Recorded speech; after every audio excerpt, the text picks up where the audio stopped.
하이로니무스 보스의 작품 7가지 죄악과 사말에 그려진 탁자. 오늘의 주제는 탐심인데요. 그림을 보면 공정해야 할 재판관이 부자의 뇌물을 받고 엉뚱한 판결을 내리고 있습니다. 아예 얼굴도 부자 쪽으로 돌려 가난한 사람은 쳐다보지도 않습니다. 뒤에 앉은 배심원들은 서로 이해득실을 따질 뿐 상황에 대해 이의를 제기하지 않습니다. 정당한 이유나 목적이 없는 세상 물질에 대한 지나친 애착은 탐심을 불러일으킵니다. 많은 것을 소유해서가 아니라 물질에 대한 지나친 애착이 죄가 되는 것입니다. 누구나 편하게 살고 싶은 욕구가 있잖아요. 그게 탐심을 불러오는 가장 큰 이유인 것 같아요. 요즘은 지금 당장 필요하지 않지만 과시하려고 물건을 구매하는 경우도 많은 것 같아요. 저 같은 경우에는 충동 구매가 정말 심하거든요. 홈쇼핑 채널을 절대 틀어놓으면 안 돼요. SNS와 같은 사회 문화가 사람들의 비교의식을 부추기고 탐심을 자극하는 것 같아요. 부모 마음이 다 그렇지만 내 자식 고생시키지 않으려고 손에 더 움켜쥐는 거죠.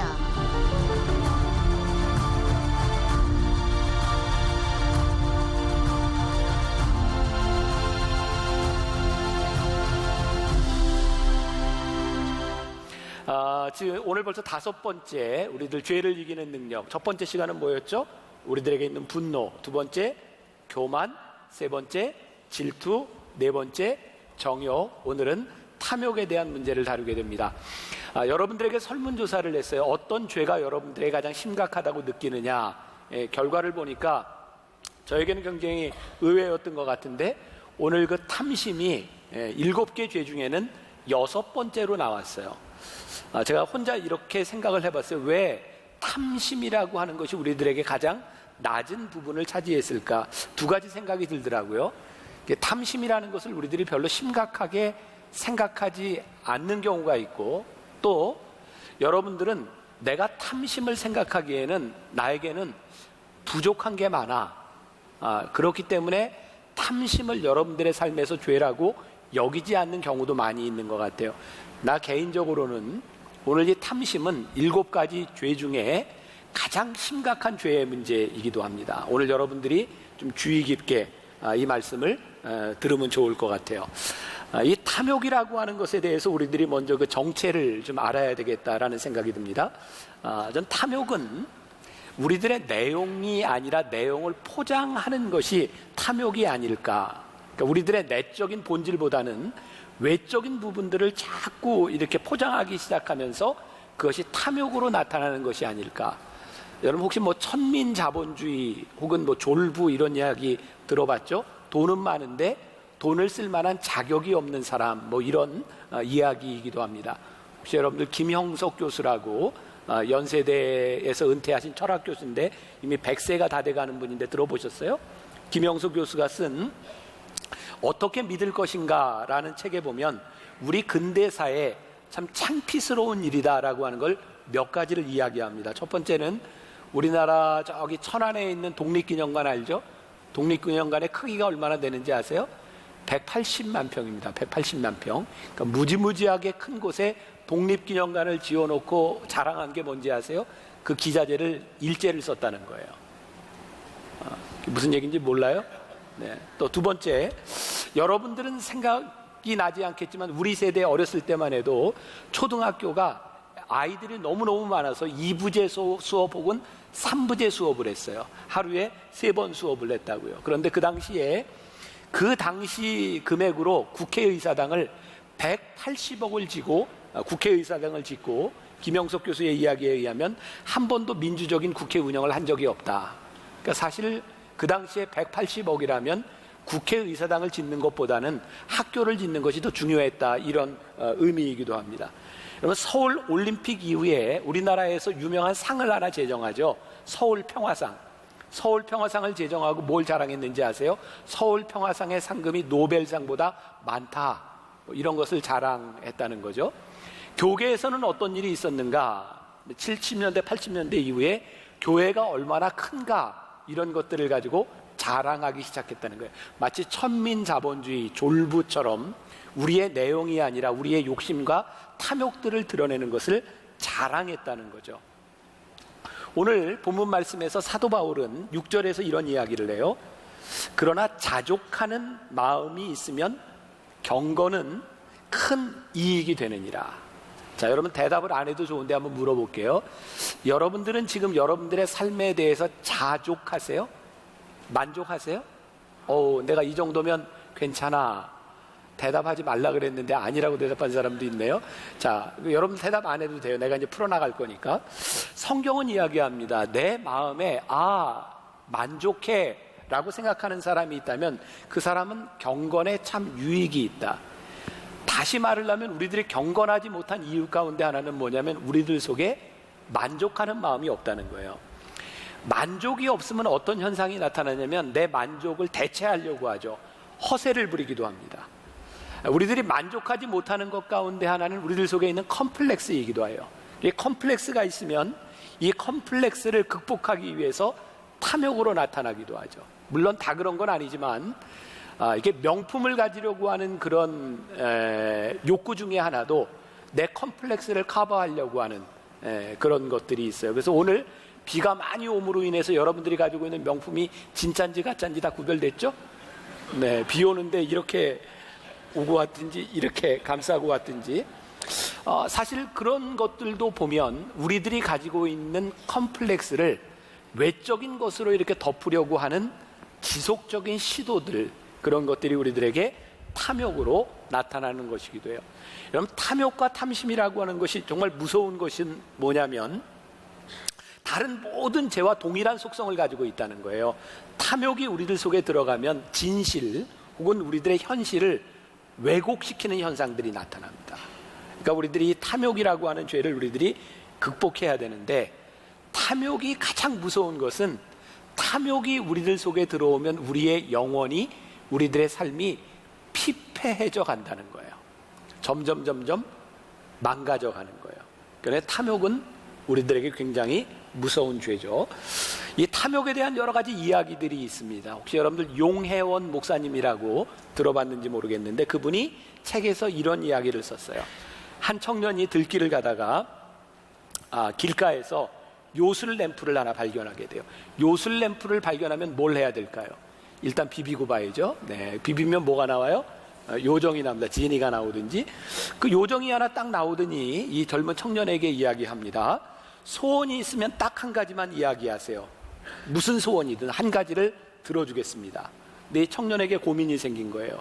소원이 하나가 아니라 3가지 소원을 가지고 있는 거예요. 이 청년에게 필요한 게 돈이었고요. 그리고 여자가 필요했고 그 여자와 결혼해야 되는 거예요. 이 3가지를 뭘 선택해야 될지 모르겠는 거예요. 그래서 청년이 지혜를 짜냈죠. 이게 하나로 말해야 되겠다. 그래서 다 붙여가지고 돈 여자 결혼 이렇게 얘기했다가 돈 여자하고 결혼하게 됐다는 얘기 들어봤어요? 아재 개그? 네. 다른 얘기. 자, 이거 안 통했어. 다른 이야기. 어떤 낚시꾼이 있었어요. 도와줘. 네. 낚시꾼이 있었는데 낚시를 하는데 고기가 한 마리 잡혔는데 금빛으로 번쩍번쩍 빛나는 이제 고기를 잡게 된 거예요. 고기가 말을 합니다. 제발 저를 살려주세요. 저를 살려주시면 3가지 소원을 들어주겠습니다. 근데 낚시꾼이 이 물고기를 보고 5가지. 그러니까 물고기가 얘기해요. 아니요, 저는 3가지 소원밖에 못 들어줘요. 낚시꾼이 다시 얘기해요. 이제 니고시에이션을 하는 거죠. 4가지 소원을 들어주면 널 풀어줄게. 그랬더니 물고기가 죄송해요. 저는 3가지 소원밖에 들어줄 수 없어요.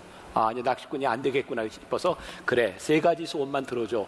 근데 불행하게도 물고기가 질식해서 죽고 말았어요. 도와주세요. 네. 누가복음 12장 15절에 이런 얘기가 있어요. 성경으로 돌아가자. 그들에게 이르시되 삼가 모든 탐욕을 물리치라. 탐욕을 물리치라. 사람의 생명이 그의 소유에 넉넉한 데 있지 아니하니라. 성경은 우리들에게 뭐라고 얘기했냐면 탐심을 물리치라는 거예요. 우리들이 가지고 있는 소유를 가지고 우리들의 생명을 얻을 수 있는 게 아니라는 거죠. 우리들이 원하는 것이 많으면 많을수록 우리들에게는 탐심으로 나타나고요. 우리들이 이룰 수 없다고 하는 그 부족감으로 인해서 우리는 점점 피폐해져 가는 거죠. 다른 이야기로 하나 도전합니다. 도와줘. 네. 어떤 결혼한 지 30년 된 부부가 있었어요. 참 열심히 살았고요. 결혼 30주년에 천사가 나타나서 이 부부에게 이야기하면 너희들이 참 열심히 살았는데 내가 소원을 하나 들어주겠다. 그랬더니 아내가 이야기합니다. 지난 30년 동안 우리는 정말 열심히 사느라 여행을 한 번도 못 해봤는데 세계 일주가 꿈입니다. 근데 천사가 뿅 하더니 비행기 티켓하고 호텔 숙박권을 준 거예요. 남편이 보니까 여기 천사가 소원을 이루어지는 거죠. 천사가 남편에게도 이야기합니다. 소원을 한번 이야기해 보시오. 남자가 한참을 고민하다가 이야기합니다.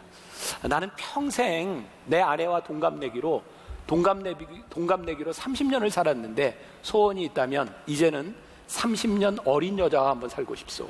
근데 천사가 그래, 아내 소원도 들어줬으니 네 소원도 들어주마 하고 뿅 했어요. 그래서 이 남자가 갑자기 90살이 돼서 60살 난 아내하고 세계 일주를 하게 됐어요. 네. 네. 설교 안 해. 자, 이게 다 무슨 이야기를 하고 있는 거예요? 사람들이 다 만들어낸 얘기지만 우리들의 탐욕이라고 하는 것이 얼마나 피폐할 수 있는가, 욕심이 우리를 행복하게 만들어주지 못한다는 이야기를 하고 있어요. 오늘 본문 말씀 9절에 보니까 부하려 하는 자들은 시험과 올무와 여러 가지 어리석고 해로운 욕심에 떨어지나니 곧 사람으로 파멸과 멸망에 빠지게 하는 것이라. 우리들이 똑같이 가지는 감정에 대한 부분이죠. 부하려 하는 마음들이 있는데 이 부하려 하는 마음이 우리를 시험과 올무에 빠지게 하고 파멸과 멸망에 이르게 한다는 거예요. 사도 바울은 두 가지를 계속해서 이야기하고 있어요. 하나는 자족하는 마음, 하나는 부하려고 하는 마음이죠. 이 부하려고 하는 마음을 탐욕이라고 이야기하는데 영어 성경에서는 evil desire라고 말을 했어요. 악마적인 욕망을 이야기하는 거예요. 우리들에게 있어서 다른 죄와 동일하게 하나님께서 우리들에게 주시는 단순한 욕망, 욕구라고 하는 것은 죄가 아니에요. 그러니까 우리들에게 무엇을 바라는 마음이 잘못된 것은 아닌데 이 바라는 마음이 악한 것으로 향하게 될 때 우리는 이것을 탐욕이라고 말을 하고, 우리들에게 주어진 무언가의 욕망이 우리들이 흔히 이야기하는 비전 혹은 우리들의 사명으로 향하기 시작할 때 이것은 경건함이라고 말을 하고 있어요. 자, 그러니까 오늘 여러분들의 마음 가운데 무엇을 원한다라고 하는 것이 잘못된 것이 아니라 우리들이 무엇을 원하는가, 무엇이 탐욕인가라는 것을 우리들이 구별할 줄 알아야 되는 거죠. 자, 그러면 탐욕의 정체는 무엇인가? 자, 첫 번째로 난 이런 생각을 해봤어요. 우리들에게서 우리 인간의 한계를 넘어서려고 하는 욕구, 그것이 탐욕이다. 자, 쉽게 이야기를 하면 하나님이 우리를 만드셨어요. 피조물로 만드셨어요. 그러면 창조주는 하나님이고 우리들은 피조물인 거죠. 내가 요 근래 들어서 몇 달 동안 이렇게 잘난 척을 많이 안 했는데 사실 내가 많이 잘났죠. 그래서 내가 이게 설교하면서 특히 하는 명언 같은 게 좀 있잖아요. 그죠? 네, 근데 내가 오랫동안 또 그것도 안 했죠. 그래서 오늘 또 하나를 하려고 하는데, 내가 지금까지 했던 이야기 중에 제일 멋진 이야기를 하나 고르라 그러면 이런 이야기예요. 감동하셔야 돼요. 듣고, 하나님은 하나님이시고 인간은 인간이다. 네, 감동해야 되는. 가만히 생각해 보세요. 저에게 있어서 이건 농담이 아니고 진짜 어느 날 나에게 깨달아진 게, 하나님은 하나님이시구나. 그리고 인간은 인간이구나. 하나님은 하나님이시고 내가 인간이라는 것을 깨닫게 되는 순간 나는 하나님을 하나님으로 보게 돼요. 근데 우리 인간이요, 하나님을 하나님으로 보고 나를 인간의 한계 속에 보려고 하는 것이 아니라 자꾸 하나님을 뛰어넘으려고 하는 것이 있어요. 그러면 인간의 처음의 범죄, 창세기 3장 5절부터 6절까지에 나오는 말씀을 보세요. 너희가 그것을 먹는 날에는, 그것이 뭘까요? 선악과예요. 그것을 먹는 날에는 너희 눈이 밝아져 하나님과 같이 되어 선악을 알 줄 하나님이 아심이니라. 여자가 그 나무를 본즉 먹음직도 하고 보암직도 하고 지혜롭게 할 만큼 탐스럽기도 한 나무인지라. 여자가 그 열매를 따먹고 자기와 함께 있는 남편에게도 주매 그가 먹은지라. 지금 하와가 열매를 보고 있는데 그 열매가 먹음직스럽기도 하고 보암직스럽기도 해요.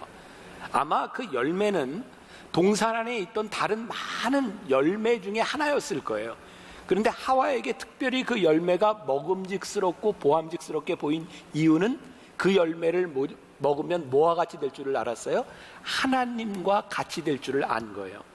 그래서 하나님과 같이 되려고 하는 욕망으로 인하여 그 과일을 따먹게 되죠. 근데 그 과일을 따먹으면 어떤 현상이 일어나냐면 선악을 분별하게 된다는 거예요.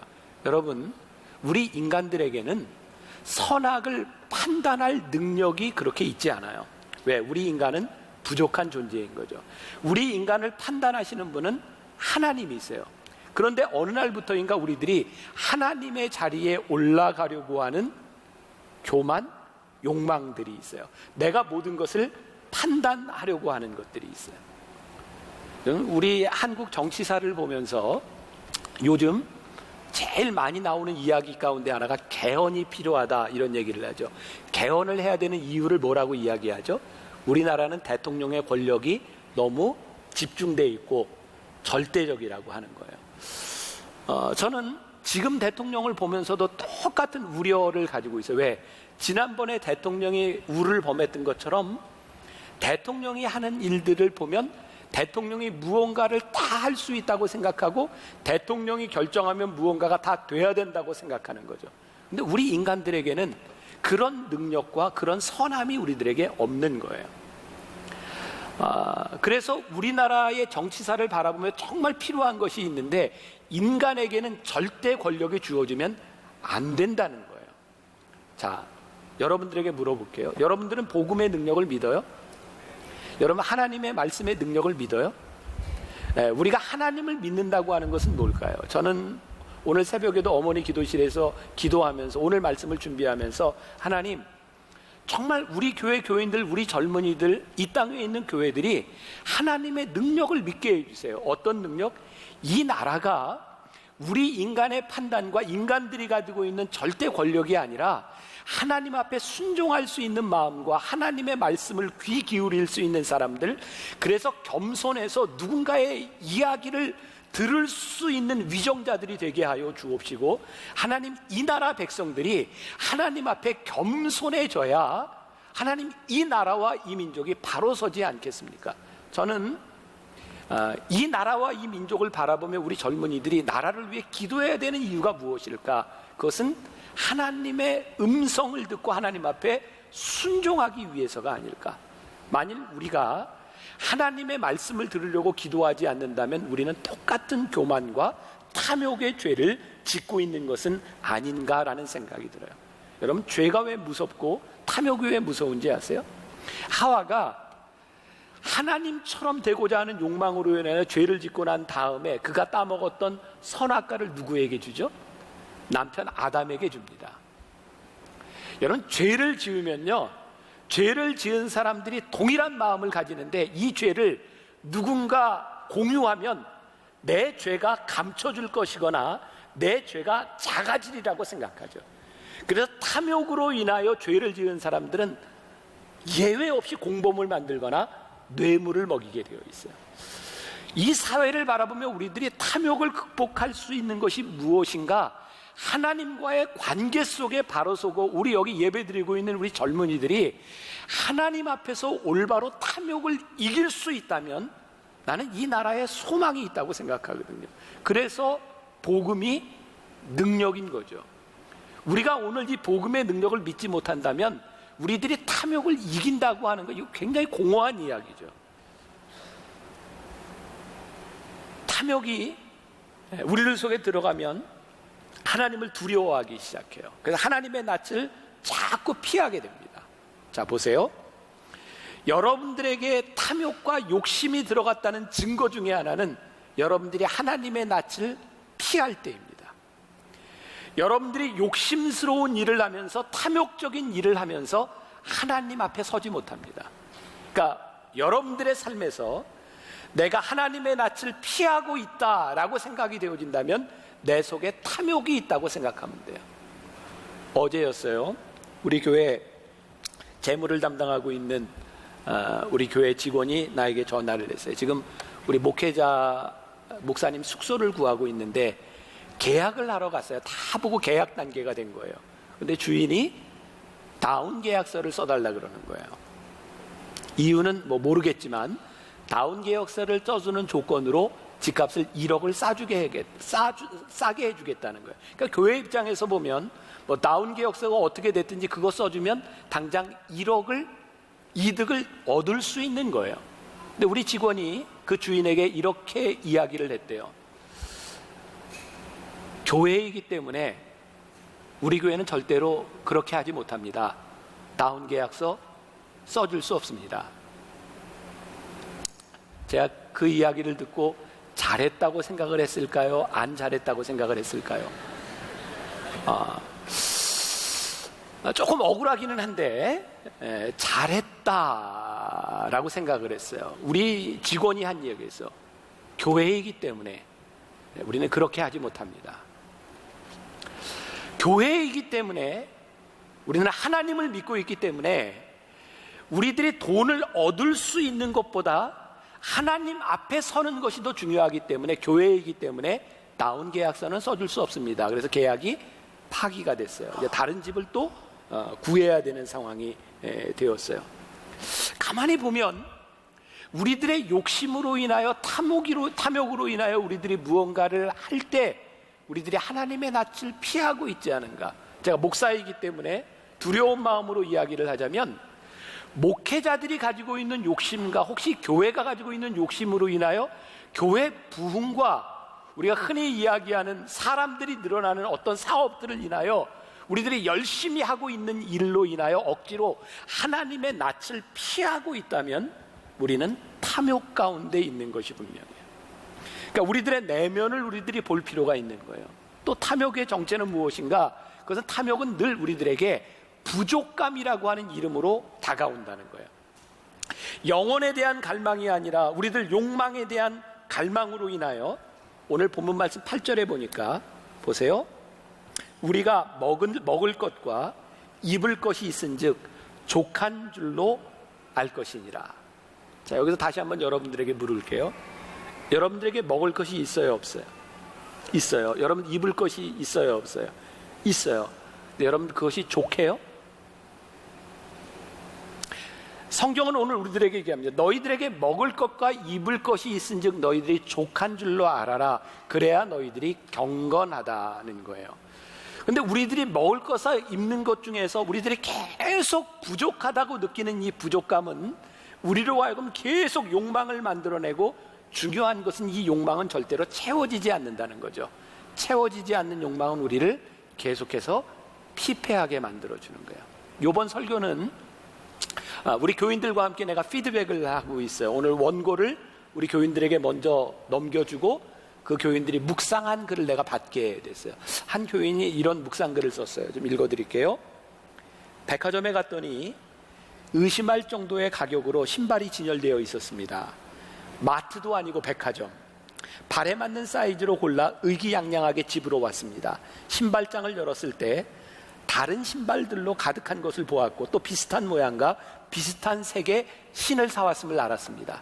이 신발을 언제 어떻게 다 신지? 내 발이 진해도 아니고.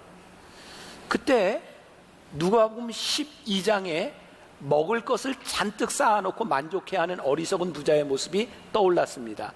이 모든 것이 내 것이 아닌데 하나님께서 오늘 내 생명을 거두어 가시면 이 모든 것이 내 것이 아닌데 먹을 것과 입을 것, 우리들이 원하는 것, 우리들에게 채워지지 않는 것, 영원히 채워질 수 없는 것, 그렇기 때문에 우리들이 자족하지 못하고 감사하지 못하고 끊임없는 욕망으로 우리들이 시달리고 있다면 이것은 우리들이 경건하지 않다는 증거이다라고 말하는 거죠. 또 오늘 말씀 9절을 보세요.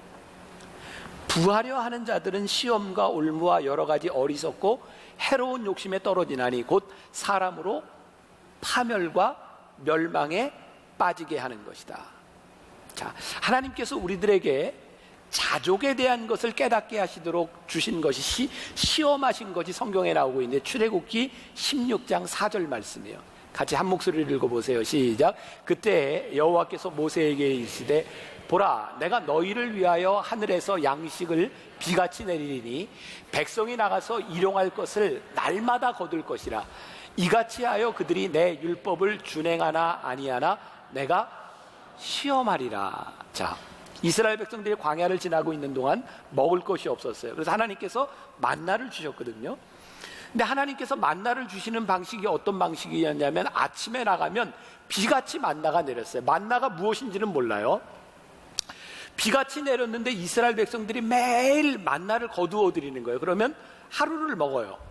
근데 하나님의 명령이 무엇이냐면 너희들이 만나를 거두는데 너희들이 매일 먹을 만큼만 거두라는 거예요. 그들이 먹을 만큼 이상을 거두어 드리면 못 먹게 돼요. 근데 하나님이 그것을 통해서 뭐라고 말씀하냐면 내가 너희를 시험해 보겠다는 거거든요. 자, 이스라엘 백성들이 매일 만나를 거두면서 무슨 생각을 했을까요? 아침에 나가서 오늘 아침에 만나를 딱 거두면서 이거 하나님이 주신 거야. 근데 만일 이스라엘 백성들이 이틀, 3일 여러 날을 이렇게 쌓아뒀다고 합시다.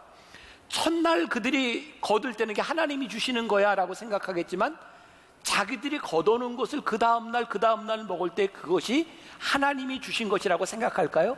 그들은 내가 모아놓은 것이라고 생각할 거예요. 하나님은 이스라엘 백성이 광야에서 매일매일 만나를 거두게 하심으로 인하여 너희를 먹이시는 이가 하나님이야 라는 것을 훈련시키고 시험하신 거예요. 그런데 이스라엘 백성 중에 그 만나를 먹으면서 하나님께서는 매일 광야에서 만나를 주시는데 불평이 나기 시작했죠. 어떤 불평? 만나는 먹는데 고기를 먹지 못한다라고 하는 것에 대한 불평이 생기기 시작했어요. 그래서 그들이 불평을 이야기하고 우리들의 애굽 땅에 있었으면 고기를 먹었을 텐데 그랬더니 신명기 11장에 보니까 하나님께서 이스라엘 진영에 메추라기를 밤새도록 보내세요. 일어나 봤더니 고기가 잔뜩 있는 거예요. 그래서 이스라엘 백성들이 메추라기를 먹었는데 성경에 뭐라고 되어 있냐면 그 메추라기가 씹혀서 소화도 되기 전에 이 사이에 끼어 있을 때 그들이 죽어요. 그리고 하나님께서 그곳의 이름을 기브롯 핫다와, 그게 무슨 뜻이냐면 탐욕의 무덤이라고 지으셨어요. 여러분 보세요. 우리들이 원하는 것이 채워지면 그것이 축복이라고 생각하는데 하나님은 그들이 원하는 것을 가득 부으셔서 그것이 너희들에게 축복이 아니라 이것이 너희들에게 탐욕의 무덤이 되었다라고 말씀하세요. 우리들이 감사하지 못하고 자족하지 못하고 우리들이 원하는 것들이 채워졌을 때, 여러분들의 욕망이 채워졌을 때 그것이 축복이 아니라 그것이 우리들의 인생의 탐욕의 무덤이 될 수 있다고 하는 것을 하나님께서 이스라엘 광야에서 그들에게 보여주셨어요. 자, 제가 여러분들에게 실제적인 도전을 하나 하는데 오늘 제가 말씀을 묵상하다가 갑자기 그런 생각이 드는 거예요. 우리들이 하나님 앞에 진짜 경건하게 하나님 앞에 자족함을 고백할 수 있는 제일 중요한 것이 무엇일까? 식사기도다라는 생각이 들었어요. 여러분들은 하루 세끼 식사기도를 어떻게 하세요? 많은 젊은이들이 요즘 직장에서 식사기도하는 게 참 쉽지 않다고 이야기를 하죠. 혹시라도 사람들이 저 예수쟁이라고 이야기를 할까봐, 아직도 너 교회 다니니 이런 소리를 들을까봐 밥 먹을 때 기도하는 게 두렵다는 이야기도 해요. 저 같은 경우에 요즘 독특한 현상인데, 물론 제가 식사로 대표 기도를 할 때는 기도를 참 짧게 합니다. 근데 나 혼자 개인적으로 식사 기도할 때는 이전보다 식사 기도하는 시간이 길어요. 요즘 제 마음에 참 감사하다, 이런 생각을 가질 때가 참 많이 있어요. 제가 여러분들에게 도전하는 거예요. 여러분들의 삶에 가장 경건하게 여러분들의 욕망을 이길 수 있는 제일 중요한 시간을 하나님이 우리들에게 3번을 허락하셨다. 식사 기도할 때 여러분들에게 주어진 그 식사와 여러분들의 삶에 대하여 우리들이 하나님 앞에 얼마나 자족하며 감사할 수 있는가. 그래서 이 경건이라고 하는 것은 감사와 연관된 부분인 것 같아요. 다시 한번 여러분들에게 질문하고 또 넘어갈 거예요. 여러분들은 지금 여러분들이 먹고 입는 것에 대하여 만족하고 자족하는가? 굉장히 중요한 질문이에요. 탐욕의 진실한 정체는 성경은 우리들에게 헛수고라고 말을 합니다. 이스라엘 백성들이 만나를 거두어 들였을 때 그날 먹을 것 이외에 이틀치 3일치를 거두어 들여도 하나님께서 허락하지 않으심으로 인하여 그것은 다 썩어버렸어요. 하나님이 허락하시지 않는 어떤 탐욕도 그것은 우리의 인생에서 헛수고다. 다시 말하면 하나님께서 인정하시는 것이 우리들에게 참된 것이다 라는 것을 성경이 우리들에게 말하고 있어요. 창세기 4장 26절에 보면 에노스라고 하는 사람의 이름이 나오는데 셋도 아들을 낳고 그의 이름을 에노스라 하였으며 그때의 사람들이 비로소 여호와의 이름을 불렀더라. 이렇게 해서 내가 예전에 읽었던 이재철 목사님 책에 보면 이 부분을 이렇게 이야기하더라고요. 에노스라고 하는 이름의 뜻이 뭔지 아세요? 죽을 수밖에 없는 존재. 이런 건 써놓으세요. 써놓고 좀 아는 척도 하고 들으면 다 잊어버려요. 에노스라고 하는 사람의 이름의 뜻이 뭐라고요? 죽을 수밖에 없는 존재.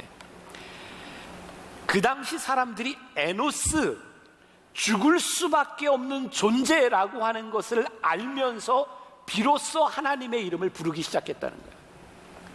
우리의 인간이 죽을 수밖에 없는 존재, 하나님 앞에 빈손으로 왔다 빈손으로 갈 수밖에 없는 존재라고 하는 것을 인정할 때 우리가 비로소 하나님의 이름을 부르기 시작해요.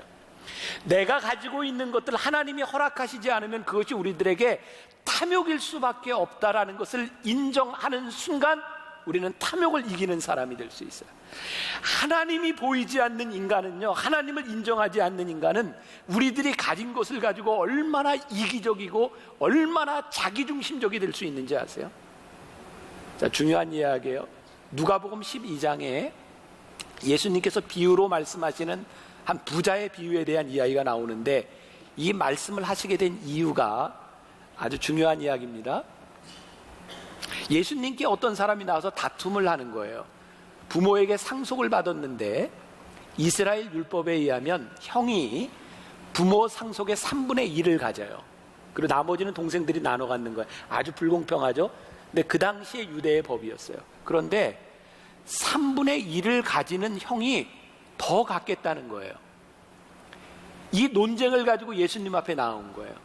근데 예수님께서 이 논쟁을 놓고 어리석은 부자의 비유를 이렇게 말씀하시면서 뭐라고 말씀하시냐면 모든 탐심을 물리쳐라 이렇게 말씀하세요. 그리고 20절에 오늘 밤에 내 영혼을 도로 찾으리니 그러면 내 준비한 것이 누구의 것이 되겠느냐. 자, 제가 뭐가 중요하다고 얘기하냐면 예수님께서 지금 이게 불공평하다고 이 재산의 문제를 가지고 나온 사람들에게 그들이 원하는 답은 무엇일까요? 야, 3분의 2 너 갖고 3분의 1 너 가져. 이게 원하는 대답이 아닐까요? 근데 예수님은 공평하게 분배하지 않으셨어요. 지금까지 인류 역사 가운데 물질의 문제를 가지고 공평하게 살자, 분배하자 이런 시도들이 한 번도 없었던 적이 없어요. 지금 우리 정부에서 아니 이전 정부에서도 늘 하는 것이 뭐예요? 공평한 분배에 대한 문제예요. 세제 개혁에 대한 문제예요. 여러분 근데 어떤 법을 내놔도 어떻게 공평하게 자른다고 해도 아무도 만족하지 못한다는 거예요. 늘 불평이 있고요. 그것으로 인해서 싸움이 있어요. 결 문제는 뭔지 아세요? 공평하게 분배되지 않는다는 거예요. 예수님이 뭐라고 말씀하세요? 탐욕을 물리쳐라.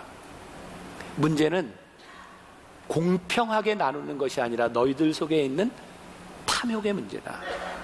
자, 전 여기 여러분들이 젊기 때문에 여러분들이 앞으로 뭐가 될지 모르는 사람이기 때문에 여러분들이 이 말씀을 들었으면 좋겠다고 생각해요. 지금 요즘 방송에서 나오는 우리 제일 마음 아픈 이야기들이 그거 아니에요? 나왔으니까 이름 밝혀도 되죠. 호식이 치킨 그 회장이 어린 젊은 아이를 성폭행하려다가 들킨 거죠. 돈이 있고 권력이 있다는 것으로. 그런가 하면 또 뭐 나온 거니까 종근당 회장이 말을 막 했어요. 갑질을 했어요. 또 무슨 피자죠? 미스터 피자? 거기서 또 불이한 일을 했어요. 그리고 공정거래위원회에서 지금 50개 정도의 프랜차이즈 업체를 다 조사하고 불공정한 일이 있는가 없는가를 본다 그러는 거예요. 한번 생각해 봅시다. 공정거래위원회에서 조사한다고 정말 세상이 좋아질까요? 전 그렇게 생각 안 되거든요. 어느 정도 개선이 될 수 있겠지만 아마 여기에서 손해난 걸 다른 데서 또 떼우려고 하지 않을까요? 우리들에게 정말 중요한 문제가 뭘까요? 저는 굉장히 이상적인 이상주의자 같지만 프랜차이즈를 경영하는 회장이, 사장이 우리 프랜차이즈 가맹점들에게 내가 조금 이득을 덜 취하고 다 같이 살 수 있도록 조금 나눠주면 안 될까요? 왜 우리는 그게 안 되죠? 대기업의 횡포라고 이야기하는데 하청업체에게 물건값을 깎으라고 하면 내가 손해보지를 보려고 하지 않고 하청업체에게만 손해를 보게 하고 임금을 제대로 주지 않고 하는 그런 일들이 진짜 원청에서 부자인 사람이 내가 조금 이득을 좀 덜 보면 그 일들이 해결이 될 텐데 그 일들이 해결이 안 되는 거예요. 이유가 뭘까요? 탐욕의 문제인 거죠. 탐욕. 여러분, 제가 왜 복음의 능력을 우리들이 믿느냐고 여러분들에게 물어봤는지 아세요? 이 탐욕의 문제가요, 공평한 것, 재분배, 정의에 대한 문제로 해결되지 않는다는 거예요. 우리나라 이 민족에 대한 문제, 우리들이 해결해야 될 것은 복음의 문제, 말씀이 우리를 변화시키고 우리들이 하나님 앞에서 탐욕을 물리치지 않는 한 이 불공정한 문제들은 이 사회에서 해결되지 않는다는 거예요. 민주주의, 공산주의, 사회주의 그 어떤 것도 이 문제를 해결하지 못한다는 거예요. 그래서 오늘 복음을 듣는 우리 젊은이들의 마음 가운데 이 말씀을 듣고 말씀대로 사는 사람으로 인하여 이 땅이 변화될 수 있습니다 라고 하는 믿음이 없다면 오늘 우리들이 이 말씀을 듣는 게 너무너무 공허한 거죠. 탐욕을 물리치라. 우리들이 하나님 앞에서 인격적으로 설 때에 우리들이 탐욕을 이길 수 있는 것이 아닐까. 자, 탐욕을 이기는 방법에 대한 것, 오늘 본문 말씀 10절을 보세요. 같이 한번 봅시다. 10절 시작. 돈을 사랑함이 일만하게 뿌리가 되나니 그것을 탐내는 자들은 미혹을 받아 믿음에서 떠나 많은 근심으로써 자기를 찔렀도다. 자, 여기에서 이 문장을 간단하게 요약하면 이렇게 돼요. 돈을 사랑함이 믿음에서 떠나 많은 근심으로 자기를 찔렀도다. 이렇게 요약할 수 있을 것 같아요. 돈을 사랑하면 결과가 어떻게 돼요? 믿음을 떠난다. 돈은 비인격적인 거예요. 여러분들을 사랑해 주지 않습니다. 그런데 여러분들이 돈을 사랑하면 불행한 거예요. 지금부터 여러분들의 인생에 연습하고 여러분들이 기억해야 될 것이 있는데 돈을 사랑하는 것이 아니라 내가 어떻게 돈을 사용하는 사람이 되는가. 이 어거스틴은요, 우리들에게 사랑의 대상이 있고 사용의 대상이 있는데 이 두 것이 바뀌는 것, 혼란스러운 게 죄라고 이야기를 하고 있어요. 그러니까 성경이 오늘 이야기하는 거예요.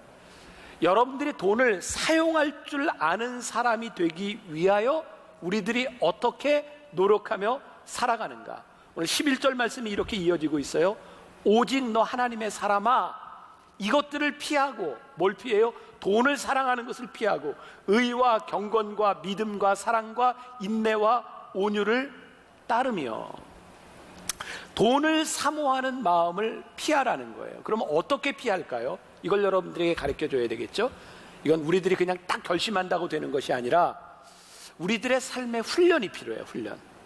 오늘 중요한 얘기예요. 우리 젊은이들에게 뭐냐면 우리들이 가지고 있는 모든 소유에 대한, 소유권에 대한 훈련이 우리들에게 필요한 거예요. 자, 이 말씀이 여러분들에게 어떻게 들릴지 모르겠어요. 역대상 29장 14절 말씀. 나와 내 백성이 무엇이기에 이처럼 즐거운 마음으로 드릴 힘이 있었나이까. 모든 것이 주께로 말미암아 싸우니 우리가 주의 손에서 받은 것으로 주께 드렸을 뿐이니이다.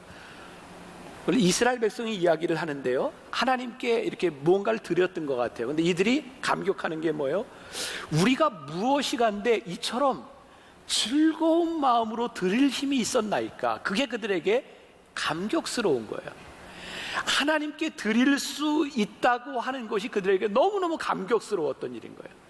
자, 그러면 여러분들의 삶에 한번 적용을 해봅시다. 여러분들이 들어오면서 이제 헌금을 하고, 어떤 사람은 11조도 하고 감사헌금도 하고 했을 거예요.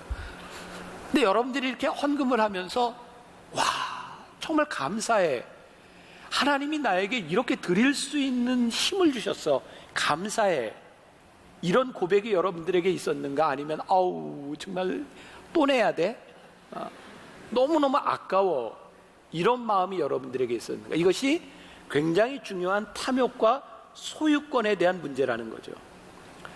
우리들이 하나님 앞에 이렇게 헌금을 하는 것은요, 아주 중요한 말이에요. 자, 오늘 저 헌금 얘기하니까 또 굉장히 긴장되죠?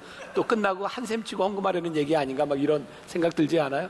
오늘 한샘 치고 헌금 없어요. 우리들이 헌금을 하면서 우리는 하나님 앞에 이것이 축복이라고 하는 것을 인식하는가? 자, 제가 우리 젊은이들에게 이제 11조에 대한 이야기를 좀 설명을 할게요. 요즘 강단에서 제일 하기 힘든 이야기가 11조에 대한 이야기예요. 어떤 사람들은 이렇게 얘기하죠. 그것은 이미 구약의 법인데 왜 신약에서 적용을 하는가, 이런 이야기도 해요. 여러분, 11조를 하면 그 11조가 어떻게 쓰여요? 여러분, 11조가요, 여러분들에게서도 하나님의 소유권에 대한 인정이 되기 위해서는 여러분들이 드려진 이 11조가 교회에서 쓰여질 때 마찬가지로 청지기의 사명이 같이 연결이 돼야 돼요. 만약 이것이 되지 않는다면 헌금은 사기예요. 우리 교회에서 연말이 되면 이렇게 감사를 해요. 헌금이 어떻게 쓰여졌는가, 10여 명의 사람들이 감사를 쭉 해요. 그리고 감사가 끝나면 일반 회계법인에 그 감사와 헌금들이 어떻게 쓰여졌는지 또 회계 감사를 받아요.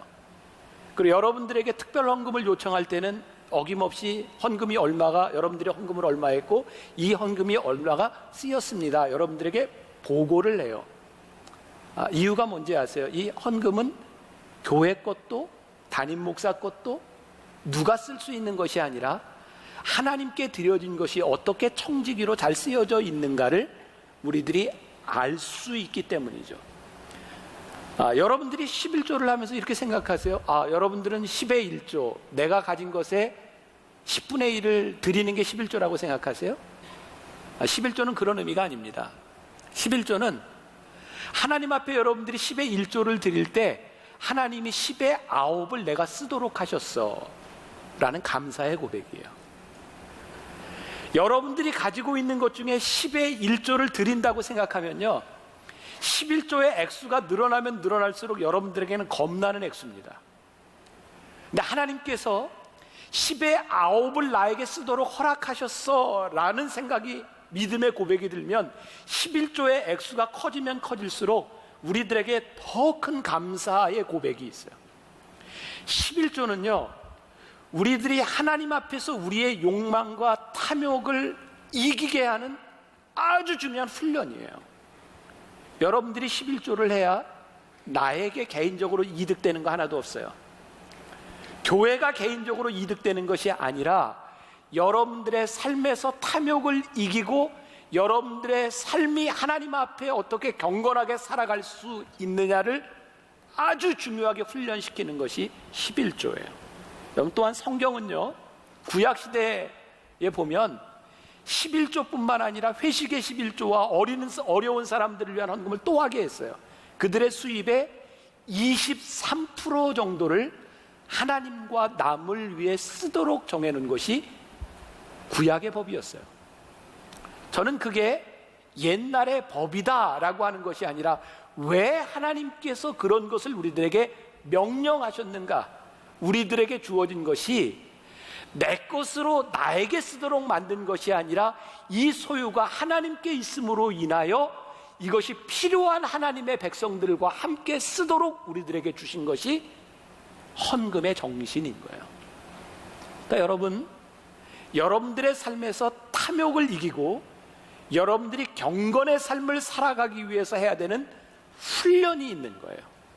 하나님의 것을 하나님의 것으로 인정하는 훈련인 거예요.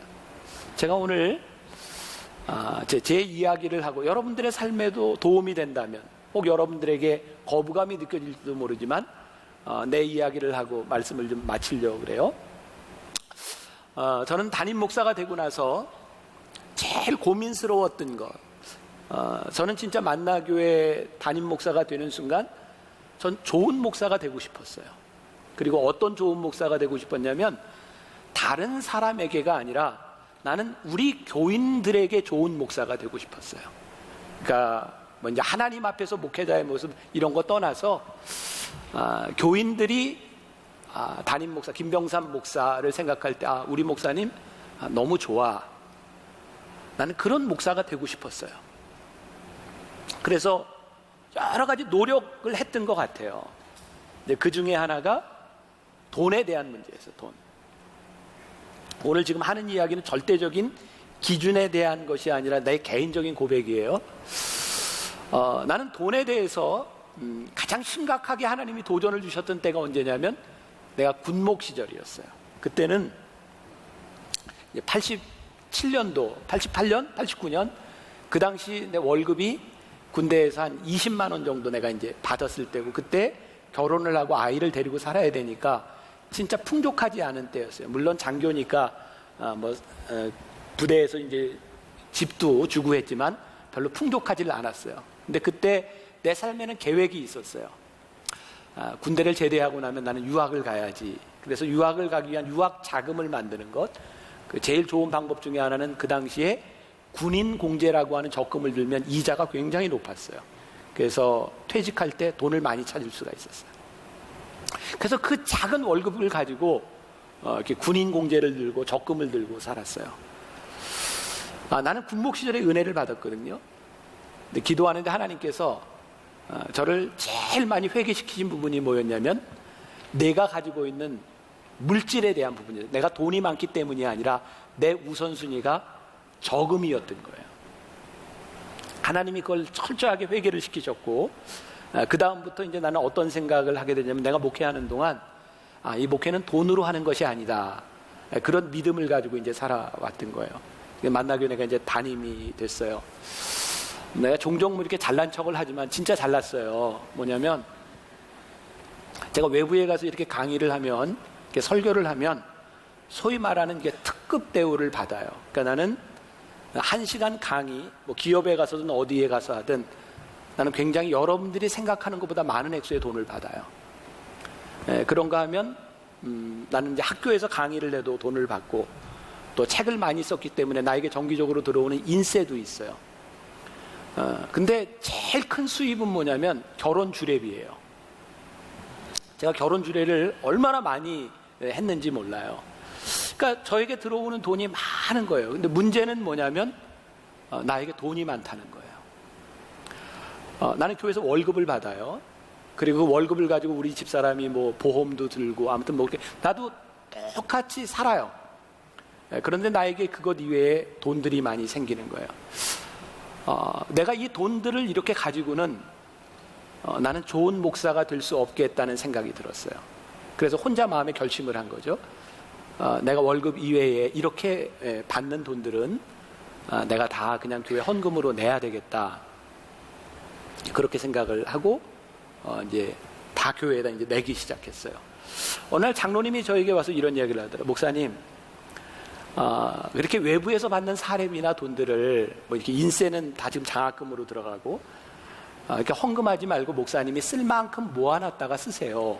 그러니까 나를 위해서 한 얘기였어요. 그래서 뭐라고 얘기하냐면, 교인들은요 나중에 문제가 생기면 목사님이 교회에 얼마를 헌금했느냐 이런 거를 보는 게 아니라 목사님이 얼마를 받아갔느냐 이런 걸 가지고 문제를 삼기 때문에 목사님 교회에서 월급 조금 받고 숨겨놓고 다 모았다 쓰세요. 이렇게 이야기를 하세요. 저를 위해서 한 이야기였어요. 근데 그게 제 마음이 이렇게 편하지를 않았어요. 왜냐하면 내가 하나님 앞에 내가 이제 외부에서 받는 사례비나 모든 것들을 다 헌금해야 되겠다라고 결심했기 때문이었어요.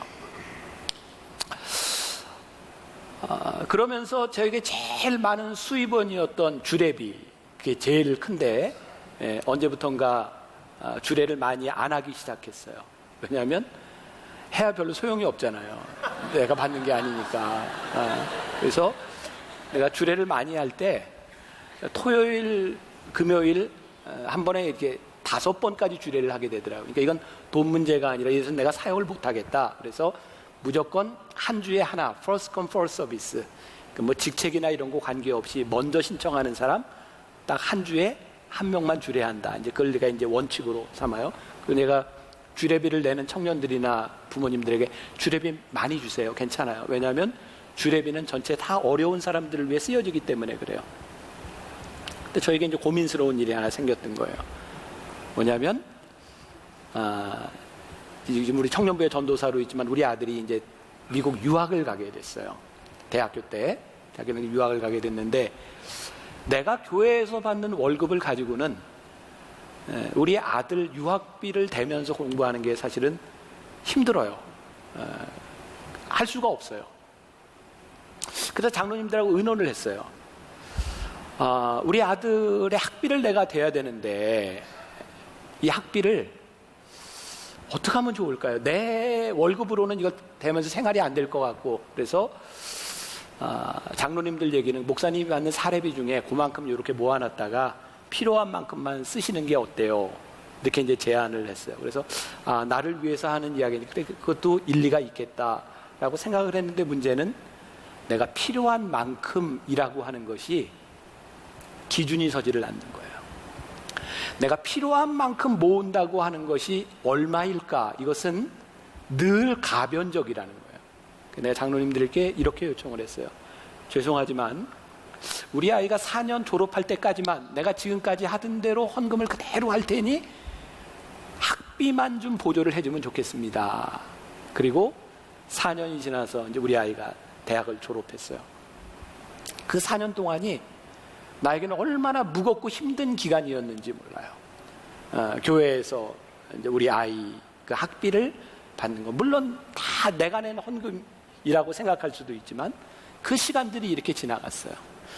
오늘 이 말씀을 준비하면서 내가 이제 서두에도 이야기를 했지만 혹시 이것이 어떤 다른 목사님들에게 적용되는 거나 이것이 기준이 되거나 이러는 것을 저는 원치 않아요. 저는 만나교회 목사로 생활하면서 교회에서 생활할 수 있도록 생활비를 충분히 주기 때문에 내가 다른 데서 받는 걸 안 받고도 살 수 있어요. 단지 내가 돈을 모으지 않겠다고 그렇게 모으지 않겠다고 생각한 것뿐이에요.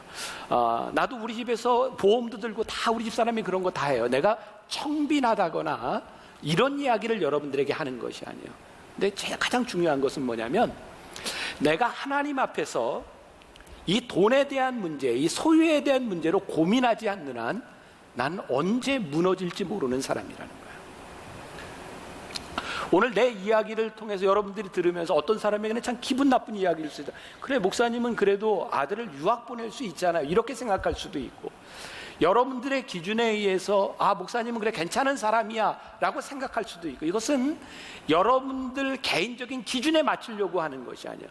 나에게 있어서 제일 중요한 것은 내가 끊임없이 하나님 앞에서 이 탐욕에 대한 문제로 고민하지 않는다면 나라고 하는 존재가 얼마나 쉽게 넘어질 수 있는 존재인가를 내가 너무 잘 안다는 거예요.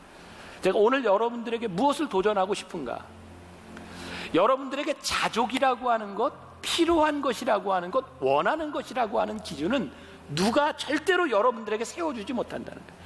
앞으로 여러분들이 살아가면서 어떤 집에서 살지, 어떤 차를 타고 살지, 어떤 정도의 규모의 생활을 할지 그것은 누군가 정해줄 수 있는 것이 아니고 여러분들이 무엇을 먹고 여러분들이 무엇을 입든 다른 사람 누군가가 기준을 세워줄 수 있는 것이 아니라 여러분들이 하나님 앞에서 끊임없이 고민하고 여러분들이 소유에 대한 문제들 내가 가지고 있는 것이 하나님께로부터 왔다고 하는 믿음의 고백을 여러분들이 놓는 순간 우리는 정말 쉽게 돈의 유혹에도 넘어가고 하나님의 낯을 피할 수도 있다는 거예요. 우리들에게 제일 중요한 게 뭐예요? 청직이라는 거예요. 청직이. 우리가 탐욕을 이길 수 있는 것 청직이 뭐예요? 하나님이 우리들에게 맡겨주셨으므로 맡겨주신 것을 쓰는 거예요. 그러니까 여러분들 돈을 잘 쓰는 훈련을 해라. 여러분들에게 많고 적음에 대한 문제가 아니라 여러분들에게 주어진 것에 대한 감사의 훈련을 해라. 그것이 경건인 거예요. 경건. 그것이 우리로 하여금 탐욕을 이기게 만들어주는 거예요. 제가 여러분들에게 약속할게요. 우리 젊은이들이니까. 저는 우리 교회가 우리 성도들이 내는 헌금들을 청지기처럼 잘 쓰는 교회가 됐으면 좋겠어요.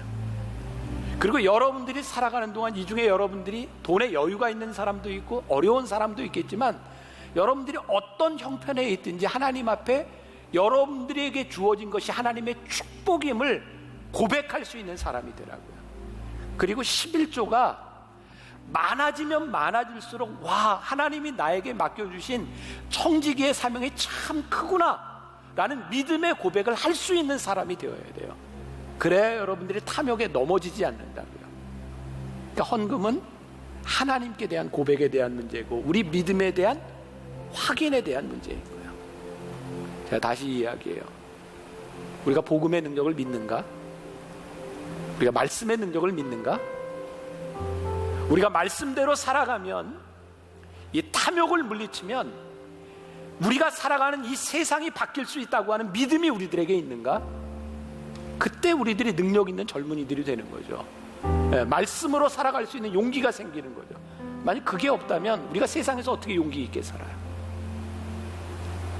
저는 여러분들이 그런 사람 되기를 간절히 소원합니다. 탐욕이 여러분들을 넘어뜨리지 않는 그런 용기 있는 믿음의 사람이 되기를 주님의 이름으로 간절히 축원합니다.